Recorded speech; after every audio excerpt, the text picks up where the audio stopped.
Women Helping Women Fund Tri-Cities believes that empowering women and children will create healthy families and a vibrant community. In fact, it's our mission, and we believe in our mission's compounding effects. What started as a vision of 4 passionate individuals, Muriel Templeton, Jim Gordon, Sharon Rhodes, and Jody O'Quest Burroughs in the late 90s, is now a thriving nonprofit dedicated to addressing the unmet needs of women and children throughout the Columbia Basin. Women Helping Women is honored to celebrate 20 years of giving to our local community. With generous support of our donors, members, and friends, over $2.5 million has been raised and given back to deserving people in the Columbia Basin. Thank you to all who have helped make our dream of empowering women and children a reality. Needs continue to exist, but because of the vision set by our founders, we've funded 131 grants and impacted numerous lives. We've been working with Women Helping Women for several years. They're assisting us in our programs that we have, domestic violence services. The funding that has been provided to us from Women Helping Women has assisted us in being able to provide additional services for prevention in school systems with youth. Also extending our services for our crisis line and our domestic violence shelter within Benton and Franklin counties. Thank you for all of the support that you've given our organization and our communities in Benton and Franklin counties. Royal Family Kids Pasco has been in existence for 16 years. We've received grants several times from Women Helping Women during that time. Raising our budget is our second biggest effort we make in the planning of camp and mentoring. Women Helping Women organization is instrumental in helping us with that fundraising. Besides meeting our goals for financials every year, Women Helping Women is encouraging and supportive through our efforts of reaching children of abuse and abandonment. Since 2005, when we started, we've had over 900 kids go to our summer camp, and that means over 90,000 hours of fun for children of abuse. And along with that, to make that happen, 150,000 hours of volunteers. Since 2012, when we started our mentor program, we've had over 150 kids go through that program with an additional 17,000 hours volunteered. Numbers are just one way to quantify success, but for us, the true measure of success is when we see these children of abuse smile and laugh and feel safe again in the environment that they're in. And Women Helping Women has been an active partner in helping us make that happen. Women and children are powerful and precious, creatures of great strength and vulnerability. Their contributions to our individual lives and collective existence is immeasurable and immense. The women and children who are directly impacted by your giving hear these 2 words daily: not possible. Let's show them what is possible. Let's show them that they don't need to struggle alone. Our grantees do so much today, it's your turn. Today, it's our turn to give back to them. Please rise up with us today and support the many women and children in our community. Thank you for joining us for the 20th annual Women Helping Women Fund Tri-Cities virtual benefit. We're so delighted to have you here. My name is Tracy Dial. I'm a news anchor and a journalist for NBC Right Now. And for several years, I've had the honor of being a part of this great event. Of course, it's 2020, so everything looks different. Instead of having a crowd of people over in Pasco, we're all sitting in our offices or our bedrooms or our home offices. But look, we still get to have this great event. So thank you so much for taking the time to be a part of this today. So let's get started with our sponsors. We'd like to thank our premier sponsor, that's Robert Young Communities, also our speaker sponsor, Numerica Credit Union, our major sponsor, Gisa Credit Union. Legacy sponsors include Annalise Johnson, Waddell and Reed, Hapo Community Credit Union, Hanford Mission Integration Solutions, JLH Group, and Washington River Protection Solutions. Community partner sponsors are Three River Community Foundation, Clifton Larson Allen, and STCU. Our table sponsors are Amentum at WTP, Anchor QEA, Bechtel National, Shervinell Construction, Columbia Basin College President's Office, Debbie Clark, Carla and Rick Martinez, and Tri-Cities Battery and Tire Pros. Our friends of Women Helping Women Fund Tri-Cities are Fowler LLC and Yolks Fresh Market. Now, a housekeeping item. I know we're not going to be able to take selfies with a bunch of our friends, but we can take screenshots. We can take selfies of us watching our screen today. And if you do any of that, please post it on social media. We would love to see it. And you can use the hashtag WHWFTC. Of course, that stands for Women Helping Women Fund Tri-Cities. Now, for many years, we have had the honor of having the support of Robert Young Communities. So today we're proud to have Kathy Espinda, the VP of Tri-Cities Central Washington Prodigy Property Management, here to welcome us all to today's event. Good afternoon, everyone. My name is Kathy Espinda with Prodigy Property Management, and I am here on behalf of Jackie Young and Robert Young Communities. I'm thrilled to have the opportunity to speak to you today so that we can continue on with the mission of helping women and children here in the Tri-Cities. I am so very thankful that we have the ability to continue in our efforts, as virtual as they may be, in giving back to our community. I cannot express to you how thankful I am that you are here with me today. Together, we can all make a difference in our community. Now, the Women Helping Women was founded on the idea that empowering women and children will create a vibrant family and healthy communities. The philanthropist heart of Jackie Young has been so inspirational to me personally, and also pivotal in paving the way for a better tomorrow. I am proud to represent the Young family in this amazing effort towards giving to those in need. In essence, we are creating a path of hope and a better tomorrow in their lives. This is the end goal we strive for, and right now, more than ever, there are women and children hanging in the balance, in desperate need of our support. Now more than ever, we need to do our part in a way where we can bring the help that is needed. There's power in numbers, and with all of you today, we all have the power to make a difference. Now, 2020 has been an interesting one. In fact, 2020 will more than likely be the year of all years to remember. When the stay-at-home mandate was announced on March 25th of 2020 this year due to COVID-19, the world we knew changed in an instant. The new challenges we faced were something our country has not seen before. It was scary, and self-preservation set in as we hunkered down our loved ones to flatten the curve. But now, here we are several months later, and we are learning day by day how to navigate through this pandemic and these difficult times. Unfortunately, many businesses have shut down, some permanently. With that said, I have a special challenge for you today. I understand these are hard times. I understand that some may not be able to give due to their circumstances. But the pooling together of our resources and donations can do a world of good for our women and children here in the Tri-Cities. The loss and the depression that can come and has been experienced by so many is tragic.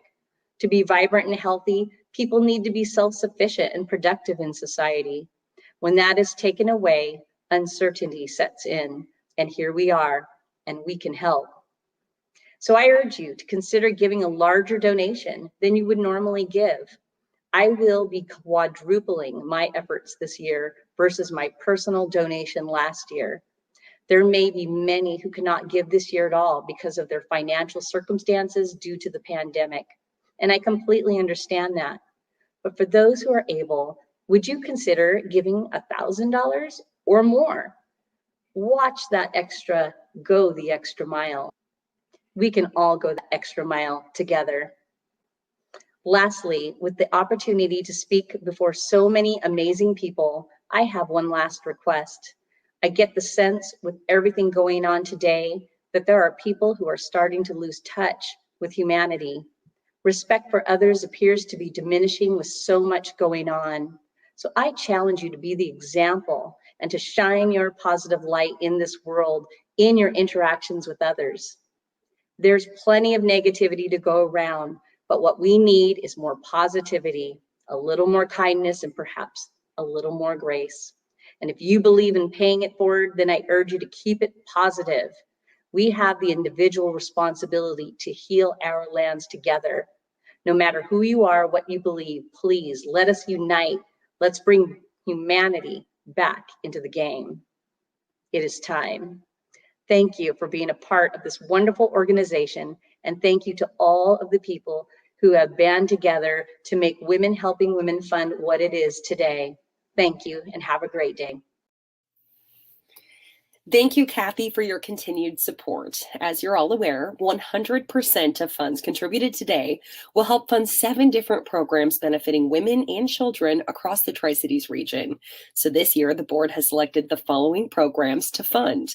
They are Columbia Basin College Foundation, TRIO Student Support Services, Grace Clinic, expanding mental health access by increasing psychiatric nurse practitioners, Heartlinks Hospice and Palliative Care, Pediatric Palliative Care, Support Advocacy and Resource Center, Human Trafficking Program, the Children's Reading Foundation of Mid-Columbia, Ready for Kindergarten Mobile Outreach, Therapeutic Writing of Tri-Cities, Path to Success, and Royal Family Kids Pasco, Camp Memory Bags and Club Mentoring Program. Now it's my honor to introduce Angie Cook, Women Helping Women Fund Tri-Cities Board President. Hi, thank you again for joining us today. Last year was the inaugural STCU Educational Scholarship. Thanks to STCU, CBC, and WSU Tri-Cities, each year we will present 2 deserving local recipients with this scholarship. If you would like to extend the reach and the number of scholarships we can award in the future, please consider contributing to the STCU Educational Endowment. Please join me in recognizing this year's STCU Educational Scholarship recipients. Stacy Sanford, CBC, Esmeralda Castaneda at WSU Tri-Cities. Congratulations, ladies. We look forward to seeing what you do in the future. Today marks our 20th annual Women Helping Women Fund Tri-Cities fundraising benefit. This is our main event and the largest fundraising luncheon in the area. Our annual luncheon usually draws nearly 1,000 attendees who come to dine on a delicious meal, visit with friends, co-workers, other community supporters, and listen to an inspirational speaker while raising money for those in need. Due to the current pandemic, we don't get to see your smiling faces, but rest assured that Women Helping Women Fund Tri-Cities and our grantees are still hard at work making sure that we get our community through these difficult times. 20 years ago, Women Helping Women Fund Tri-Cities began, and we've been changing lives ever since with your help. Whether this is your first luncheon or your 20th, it's important to remind ourselves of the why behind our luncheon and the true reason we all made the decision to join today. You and I are here because of one mission: to empower women and children, because women and children are powerful and precious people of great strength and vulnerability. Because of you, we have given back over $2.5 million to our community over the last 19 years, and we have funded 131 programs to date. Because of you, over $2.5 million has been sent out to help the struggling mom find support and stability, the bullied teenager find a listening friend, the parentless child find a warm bed to snuggle in at night, and the 16-year-old find a way out of sex trafficking. Thank you for joining arms with us so that our community can rise together. Thank you. Numerica has been our speaker sponsor for the past several years. Today we have Lynn Ciani, Chief Risk Officer from Numerica Credit Union, to introduce our keynote speaker. Thank you, Angie. Numerica is proud to return as the speaker sponsor of today's luncheon for its 20th anniversary.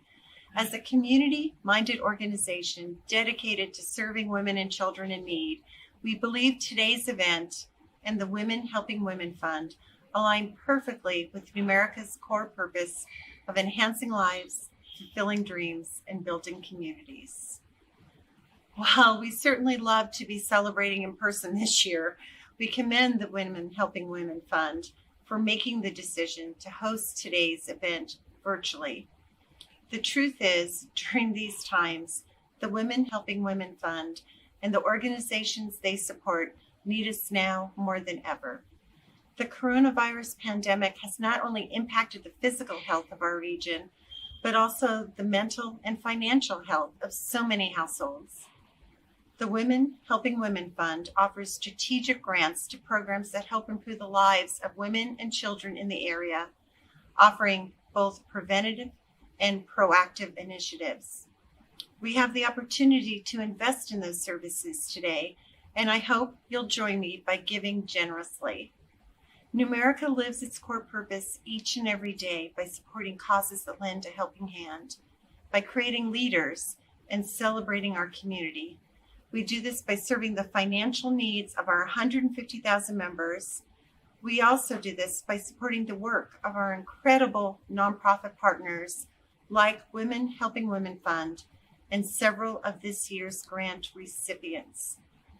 Numerica is also very proud to donate a minimum of 5% of our net profits back to our communities every year, which this year resulted in over $2 million of charitable giving. Now, it is my pleasure to introduce today's keynote speaker by asking you all of a few questions on one of my favorite subjects. So number one, do you like sports? Like me, are you a Seahawks and Coug fan? Have you ever wondered how successful NFL coaches can take 53 high-performing athletes and turn them into a championship caliber team working towards the same goals? And lastly, in this era of Twitter and Snapchat, are you looking for ways to better communicate with your colleagues so that you can build and maintain lasting relationships that will spur both you and your team towards success? If, like me, you answered yes to any of these questions, you've come to the right place.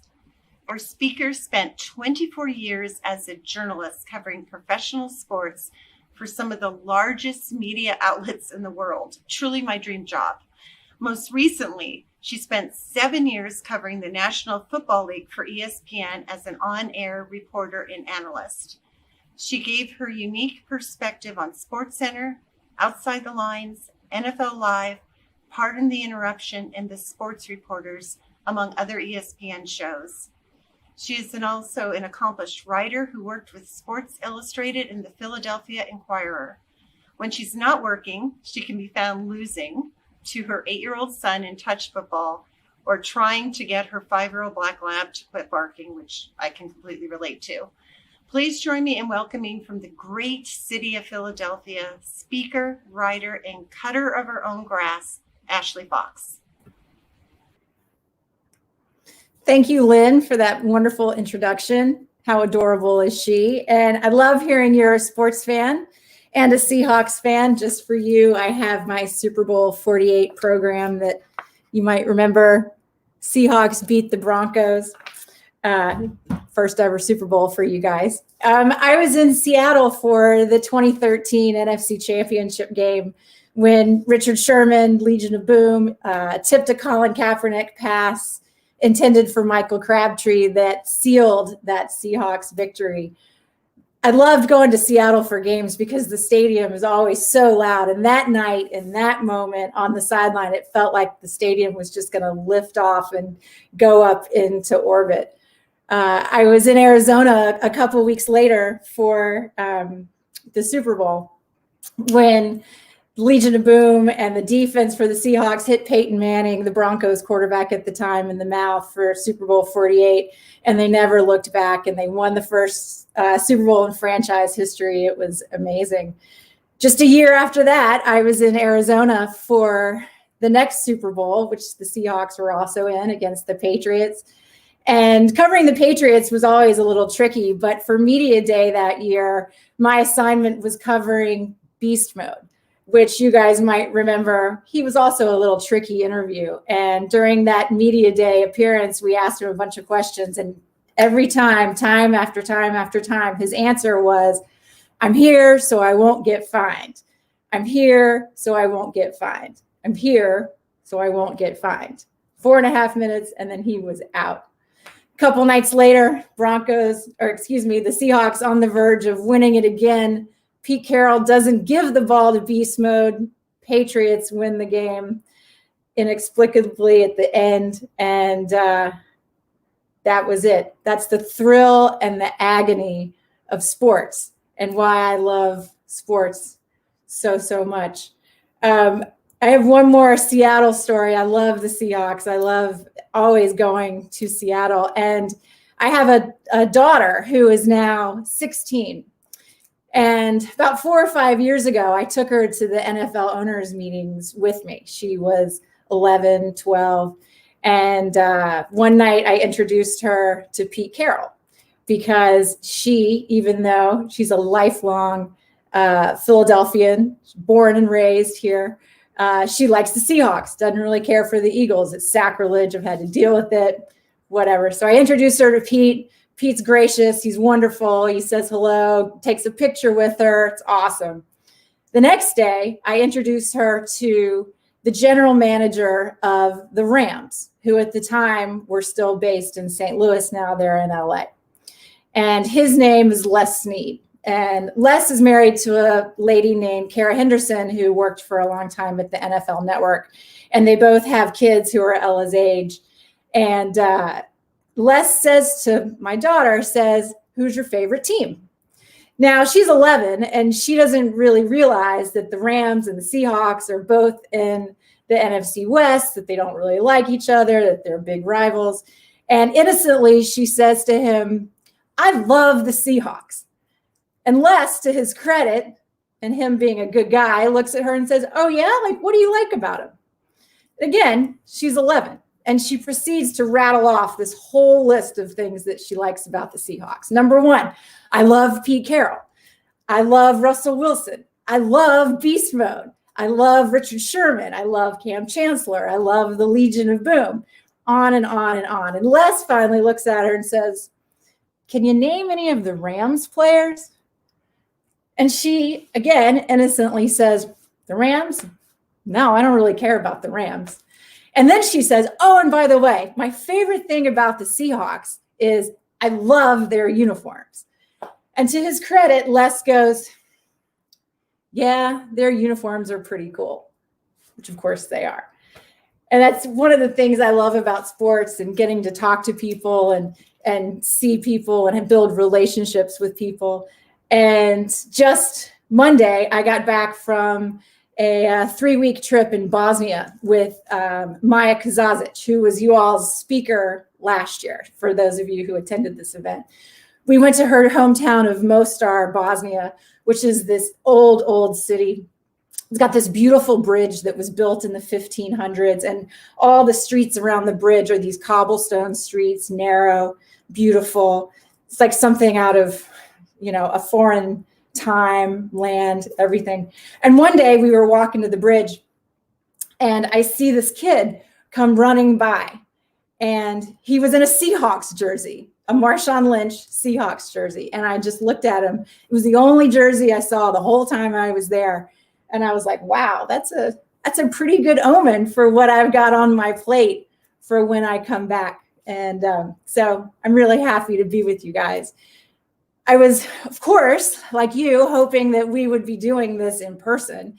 I've had this on my calendar for 9 months. Who knew 7 months ago the whole world was going to blow up? Maya has told me so much about this group, this organization. She loved coming out and speaking to you last year. And she was so moved by the amount of people who showed up, the support, the enthusiasm. And I was really looking forward to seeing that for myself, but we'll have to connect this way. This is obviously a huge anniversary for Women Helping Women, 20 years. I mean, wow, to have survived 20 years is amazing. I was thinking back to 20 years ago, what was I doing? I was a 20-something reporter who had just moved to Philadelphia. I was covering the NBA and the Philadelphia 76ers. 20 years ago, the state of Washington still had an NBA team. I used to love coming to Seattle Sonics games. And 20 years ago, I had no idea the bumps and bruises and twists and turns that my life would take. And I'm sure you didn't either. 20 years ago, Women Helping Women was born. And I learned yesterday that the organization attracted 330 people to their first luncheon, which is amazing. And I know this year they were expecting 1,000 people. And I'm hoping that we have about that many listening here. And next year, I'm sure there will be even more than that. I was so moved watching this beginning by Kathy Espenda of the Robert Young Communities and what she had to say about support. And I know that we've all had a really, really rough year, and we've all had to make incredible sacrifices. And it's been challenging, even in the best of times, just even for me, like learning how to homeschool and virtual school. And I personally have had to really fight to keep my speaking business afloat.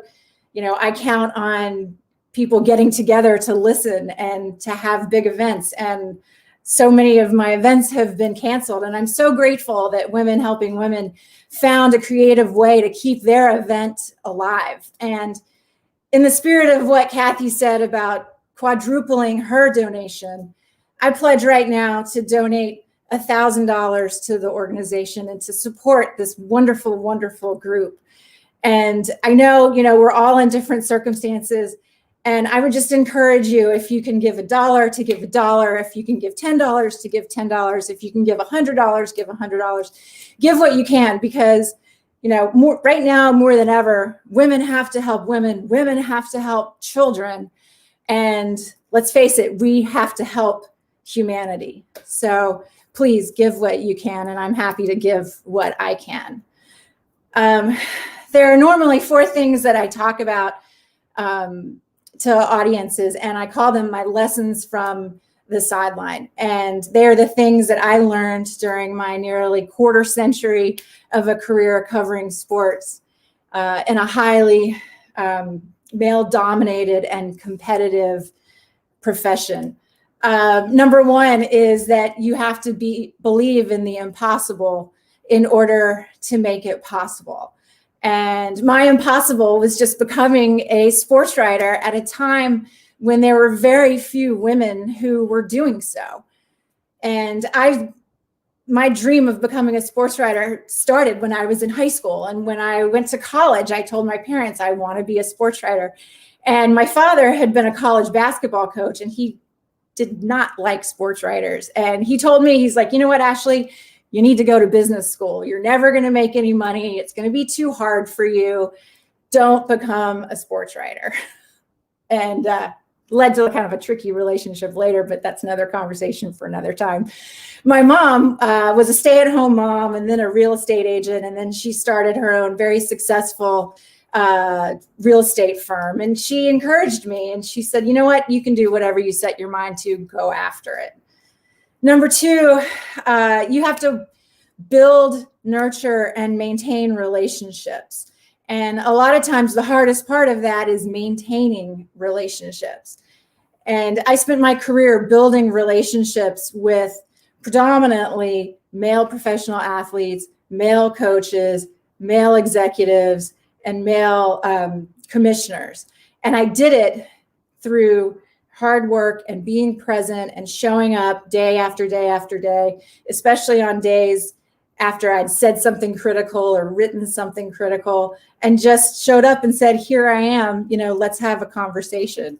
And I covered the Eagles for 14 years when Andy Reid was the head coach. He's now the head coach of the Kansas City Chiefs. And he was one of the first people I heard from after I suffered some hardship of my own. And after he won the Super Bowl, I texted him, and he texted me right back and was like, isn't this great? I just won the Super Bowl, right? And so build, nurture, and maintain relationships is key to success in business and in life. Number 3 is you have to operate with integrity. Who will open the door to get you where you want to go, but then it's how you do what you do. And one of Zen's teachings is how you do anything is how you do everything. Are you a team player? Are you a climber? Do you help others? Do you reach out to those who are struggling? Do you operate with integrity? Because without it, your relationships will crumble. And my fourth lesson from the sideline is you have to listen. I'm in the communications business, and I think what people forget or don't understand about communicating is that it's just not talking, but it's listening. And listening is an active thing. It's not passive. You have to listen and be present so that you can ask questions and learn and build trust and nurture those relationships. Listening is key. But I think right now, given everything we're all going through, given our world, our country, certainly your region and things that you all are going through, from COVID to protests to wildfires, everything, is we need to talk about resilience. I've spent a quarter of a century covering professional sports and some of the greatest athletes of our time, which quarter of a century just basically means I'm old at this point. I've had the great pleasure of working at Sports Illustrated and at ESPN, and of attending some of the most wonderful sporting events on the planet. I went to the Summer Olympics in 2004 in Athens, Greece. I've covered the Super Bowl 12 times, the NBA Finals, the Stanley Cup Finals, the Final Four, Wimbledon, the US Open, the PGA Championships. It's been more than I could have ever dreamed. And I love high-performing athletes for a variety of reasons. Number one, they're freaks of nature physically. They are incredibly regimented, disciplined creatures. They're highly competitive and driven. And most of them are willing to sacrifice their personal goals for the greatest goal of the team. But the best of the best, the ones that I just go like, wow, they're amazing. Guys like Michael Jordan, Tiger Woods, Serena Williams, Kobe Bryant, LeBron James, Russell Wilson, Richard Sherman, and Tom Brady. Those guys are most notably able to recover faster from adversity and return to their glory. The best of the best have a never-ending supply of resiliency. But what about the rest of us? We're just mortals here. We're not like super special. We all need the mental fortitude to persevere. But when adversity hits us, like it certainly has in 2020, and when it's coming at us from all different sides, all different angles, how do we stay mentally and physically strong enough to keep going? One of the most amazing stories in sports I've heard here recently is what happened in the last 17, 18 months to a guy named Alex Smith. Now, you football fans, I'm sure, remember Alex Smith was the #1 draft pick in all of the draft a couple years ago in 2005. San Francisco picked him #1. He's a quarterback. And he played in San Francisco for several years before he was beaten out by a guy named Colin Kaepernick. And Alex, being Alex, he never complained. He moved from San Francisco to Kansas City to play for Andy Reid, and he helped build the Chiefs organization and franchise back to a level where they had not been until he was supplanted by a guy named Patrick Mahomes. And after that happened, Alex, again, being Alex, never complained, supported Patrick. Well, he ended up in Washington with the Washington, now called Washington football team. It was the Washington Redskins at the time. And 2 years ago, November 11th, 2018, he was playing in his 166th career game. And he was a starter, and he was playing against Houston. Well, he got tackled by a Houston Texans player, and his leg snapped. And he suffered a compound fracture of his fibula and his tibia. Alex was rushed to the hospital, and doctors stabilized his leg, and he was there for a couple days. But after like 3 or 4 days, his leg got infected with a flesh-eating bacteria that took over his leg, and he became septic. It was a total emergency situation, and he needed a series of surgeries where doctors cut off his infected flesh. And the doctors told his wife, Elizabeth, they said, look, Our number one goal is to save his life. Number two, we're going to try really hard to save his leg. Anything after that would be a complete miracle. Alex was in his early 30s at the time, and he had 17 surgeries and was hospitalized 4 different times for a long period of time each time. And at one point, when his outcome was still unknown, Alex said to his wife, he said, "You know what? Everything's going to be okay." And she looked at him. She's like, "What?" And he said, "Do you know how many people would give anything to trade places with us? Millions of people would love to be where I am right now. Do you understand the blessings that we have and the life that we've lived? We can't take it for granted, not even for a second. We have to have perspective." And they had perspective, perseverance, and resilience. And miraculously, in August, with a rebuilt leg that included a muscle transplant into his leg, Smith was cleared by his doctors not only to walk, but to return to practice. He could resume his activities with the Washington football team. He went back to work, and remarkably, he made it back.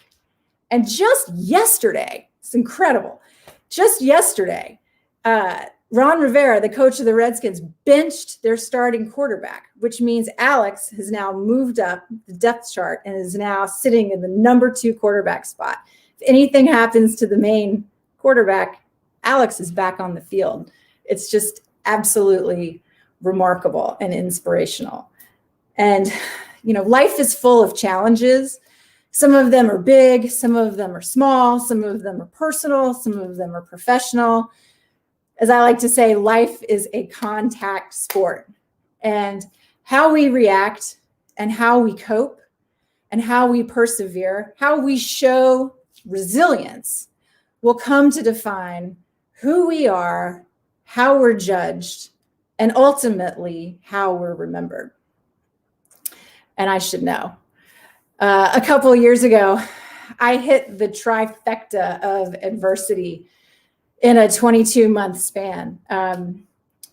First, I got divorced somewhat unexpectedly, which was horrible and ugly and no fun. If any of you guys, I hope, haven't been through it, but if you have, you know what I'm talking about.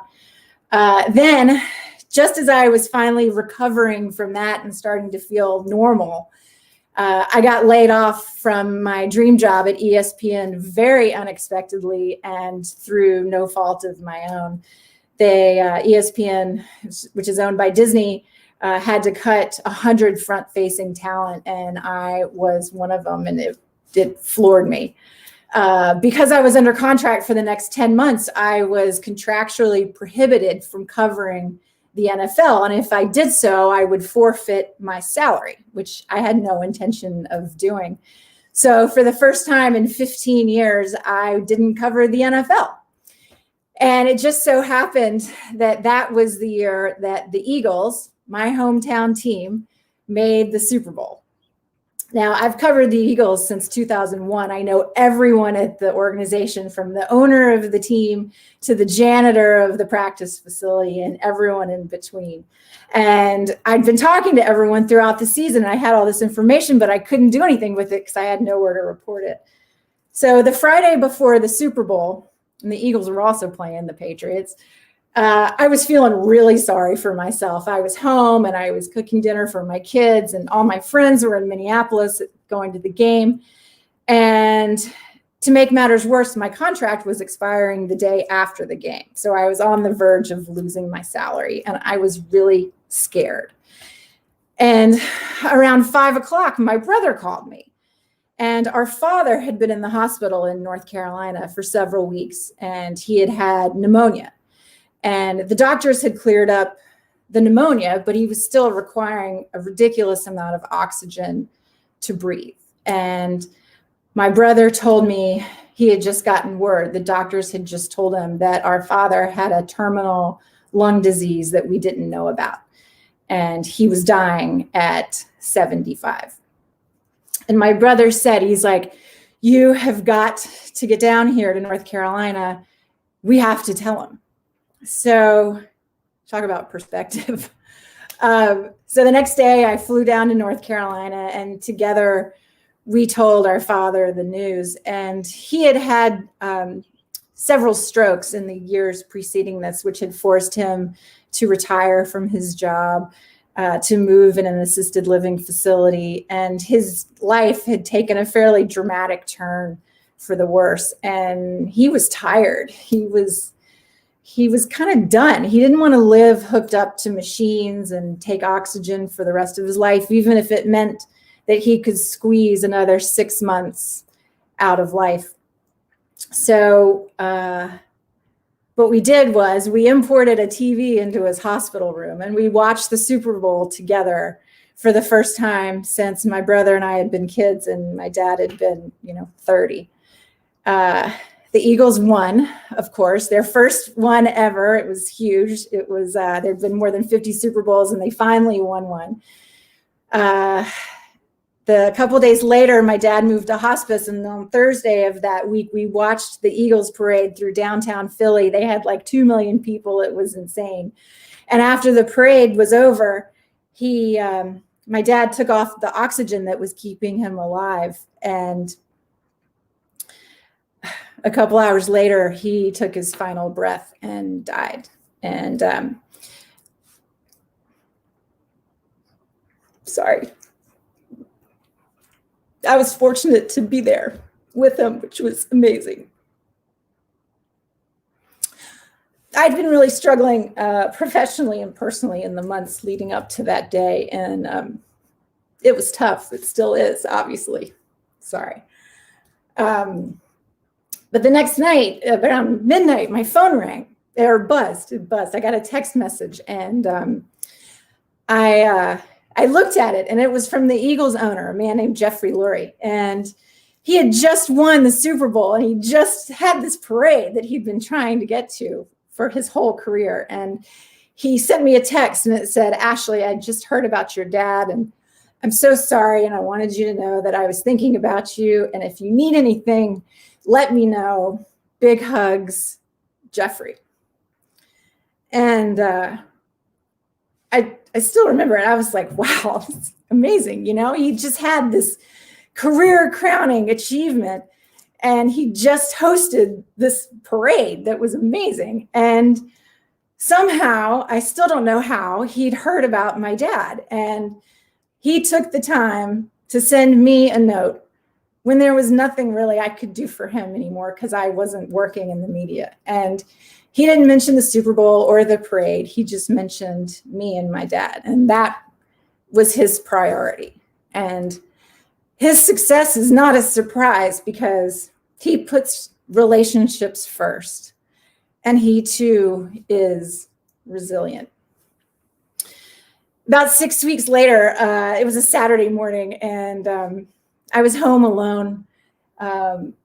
And I think everything that had happened, it just came like crashing down on me. And I sat down on my kitchen floor, and I just started crying. And I looked up and I said, "Please, can you please ease up on me? Like, I've proven you that I'm strong.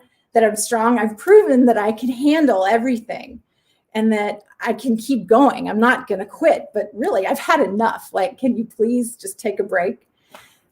And I thought about that text that I got from Jeffrey Lurie and the many others that I'd gotten from so many other people, after I got laid off and after my dad died, and just all the support that I had. And slowly but surely, things started getting better.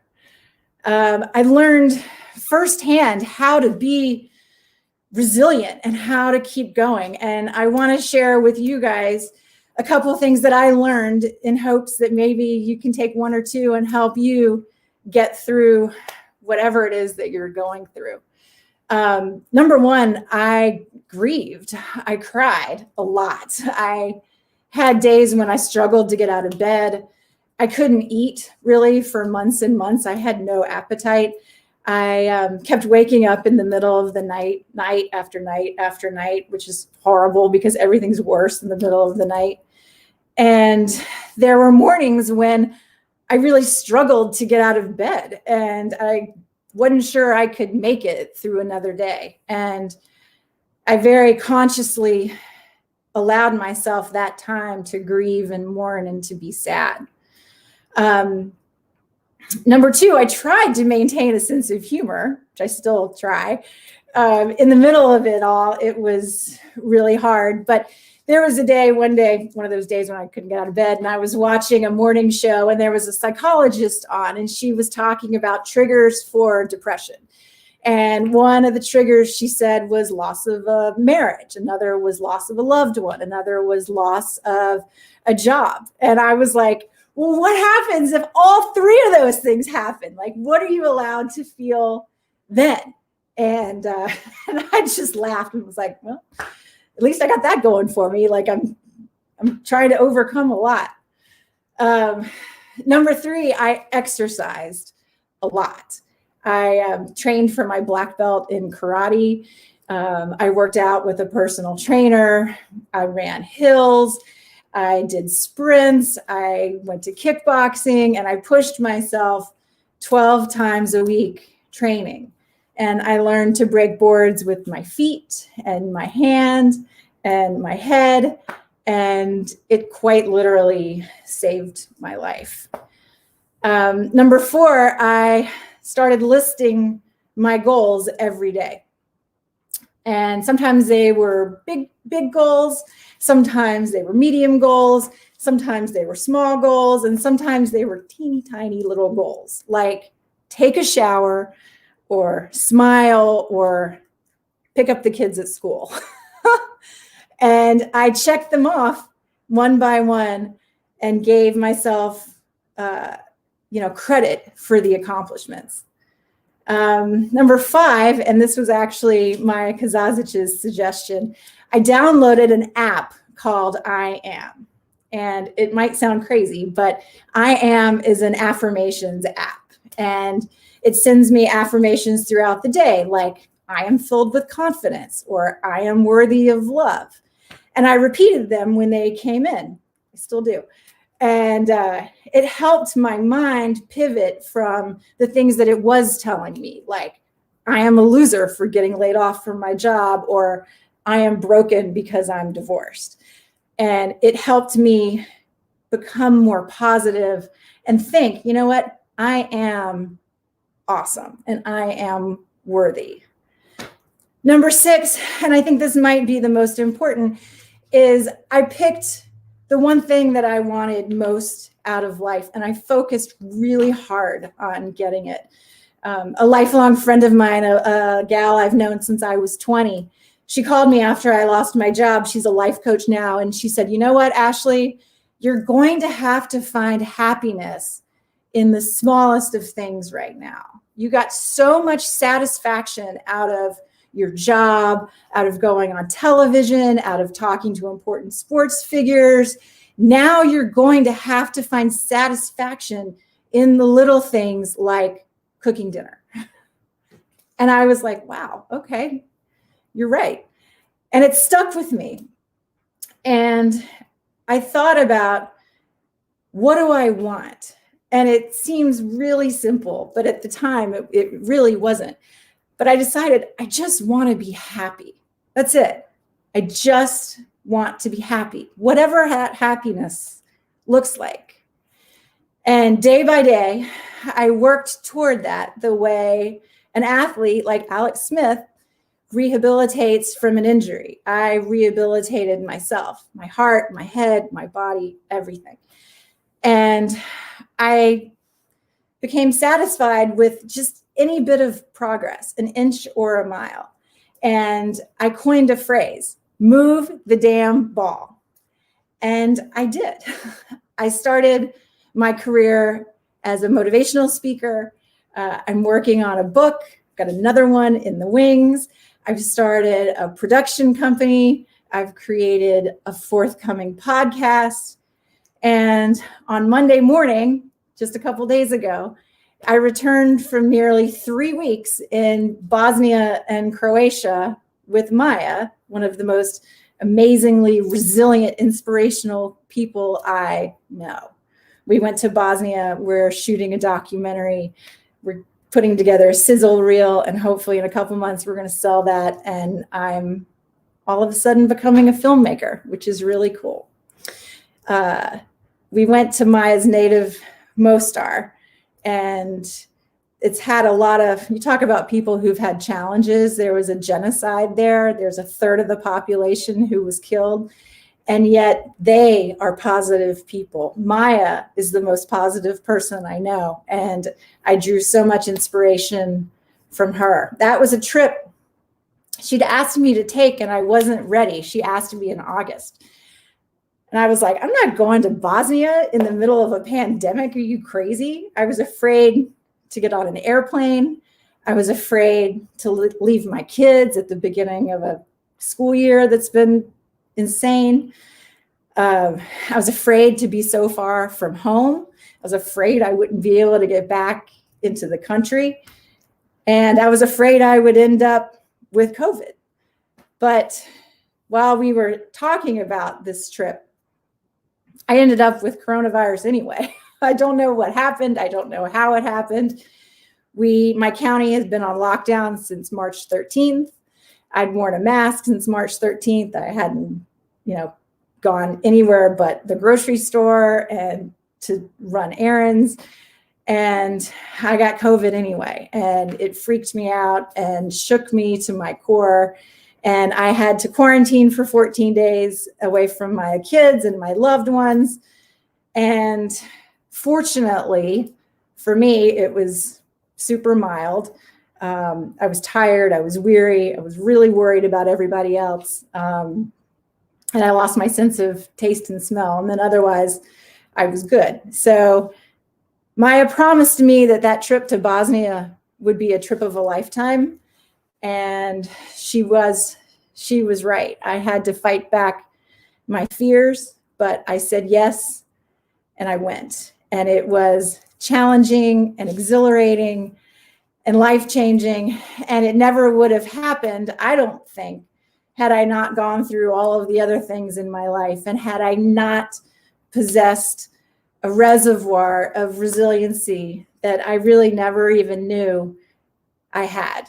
So I had it, and I'm quite sure you guys have it too. And you've all been through a lot. It's been tough. It's been scary. It's been upsetting.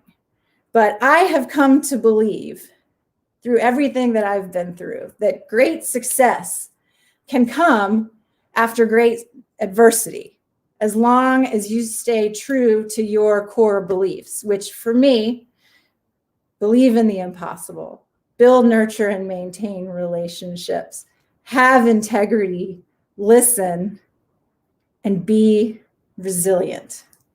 We will get through this. You will get through this. Stay true to the good. Keep pushing. Don't ever give up. And I hope next time to see you all in person. Take care and say to yourself over and over and over again, I am resilient because you are. Thank you so much for listening. Thank you, Ashley, for joining us today, sharing your story, and reminding us we can all be resilient. As you are aware, 100% of the contributions raised today will go towards 7 programs benefiting women and children across Benton and Franklin counties. This year, the board has selected the following programs to fund: Columbia Basin College Foundation, Gray's Clinic, HeartLinks Hospice and Palliative Care, Support Advocacy and Resource Center, the Children's Reading Foundation of Mid-Columbia, Therapeutic Writing of Tri-Cities, and Royal Family Kids, Pasco. Rise Up has been an anthem for women helping women the last few years. Let's rise up for the women and children who will be directly impacted by your giving today. Thank you. This year is our 5th year presenting the I Am Women Helping Women Award. Our recipient has been a table captain, Pioneer Circle member, sponsor, and past board president. Through her commitment past, present, and future. There's no doubt she walks the Women Helping Women walk every day. Please join me in recognizing this year's I Am Women Helping Women Award winner, Katie Clute. Congratulations, Katie. It is my pleasure to introduce my friend, our Women Helping Women sister, and next year's board president, Kaylee Morris. Thank you, Angie. I now have the honor of thanking so many important individuals and sponsors who have helped make this event possible. Before I begin, I wanted to extend an invitation to anyone that has the desire to join our board. If you have a tug on your heart to be more involved, please mark the box on the online donation form or reach out to us on Facebook. Now, for one of my favorite parts, the thank yous. Sponsors, thank you for your support in our community and this event. Without you, this wouldn't be possible. Thank you, Tracy, for emceeing once again this year. You add so much value and keep the show going. Thank you to our amazing table captains. This year brought a new challenge to the luncheon, and because of all of you, this was possible. Thank you to our amazing board. This year brought challenges and opportunities, and because of all of your hard work, this was possible. Now, I would like to introduce major sponsor Angie Brotherton from GISA Credit Union to announce our raffle prize winners. Thank you, and hello everyone. GISA is honored to be back as a sponsor of the Women Helping Women Luncheon. We support Women Helping Women because their mission aligns with ours, a group of people coming together to help people. We live that motto every day as we provide exceptional service to our members and in how we positively impact our communities. We partner with Women Helping Women because we too want to create healthy families and a vibrant community for years to come. Congratulations to all the grantees and thank you to all those who helped organize this incredible event. And a big thank you to you for supporting this amazing organization. And for our first prize, the coffee prize. Congratulations, Christina at Abadan. And our second prize, the home prize.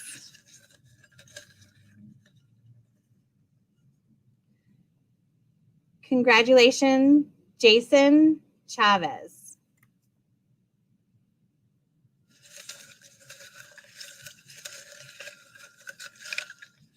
And to our wine prize. Congratulations, Jessica Holloway. And to our health and wellness prize winner, a congratulations to Nate Bernier. And to our grand prize winner, congratulations, Adrian Ramirez. Thank you all for joining us, and we hope that you have a wonderful and great day. Congratulations to Women Helping Women for the 20th year. It has made an incalculable difference to so many people in the Tri-Cities, and I know it will continue to do so. 20 years. Wow. What an accomplishment. What a legacy. Women Helping Women is all about empowering women and children in our community, not only financially by our generous donors, but also by creating a community of support, and by empowering women who serve on their board of directors. I had the opportunity to serve on their board for about 5-6 years. I can't remember the exact time frame, but here's what I know for certain. It was a blessing to be part of something bigger than myself, a blessing to serve alongside powerful women doing powerful things for a community that I love. Women Helping Women, congratulations on 20 years of making a difference. And here's to 20 more years to come. Congratulations, Women Helping Women, to everyone involved, past and present board members, sponsors, table captains, and of course, every single luncheon attendee. What an amazing job we have done helping our community. Thank you so much. Congratulations. American poet and civil rights activist Maya Angelou once said, "When we give cheerfully and accept gratefully, everyone is blessed. Women Helping Women has been giving cheerfully to the women and children in our community for 2 decades, and all of us are blessed because of it. Columbia Basin College is proud to partner with them, and we are sincerely grateful for the support that they have provided to our students through scholarships. We look forward to working together with them for many more decades yet to come. Congratulations and thank you. I first learned about Women Helping Women when I was invited to their annual luncheon, and I was so excited to learn about this organization because one thing I know is when women help women, incredible things happen. Congratulations to Women Helping Women on your 20th anniversary, and may the next 20 years bring even greater success to the organization and to the community that you serve. Happy anniversary and congratulations, Women Helping Women, on your successful 20 years of improving the lives of so many women and children in the Tri-Cities. I am very lucky to belong to such a wonderful team of men and women that see the importance of women helping women in our community and the good it is doing. Here's wishing you another 20 successful years, Women Helping Women. Thank you to the Women Helping Women's organization, and congratulations on 20 years of helping our community. I'm really excited to be here today to say congratulations to Women Helping Women of the Tri-Cities on 20 years of making an impact in our region. But more than saying congratulations, I want to say thanks to the visionary women that stood this organization up 20 years ago, and all the volunteers and leaders that have been involved throughout the years. Such an amazing impact you've made on the lives of women and children and families in our community. So here's to another 20 years of success for Women Helping Women.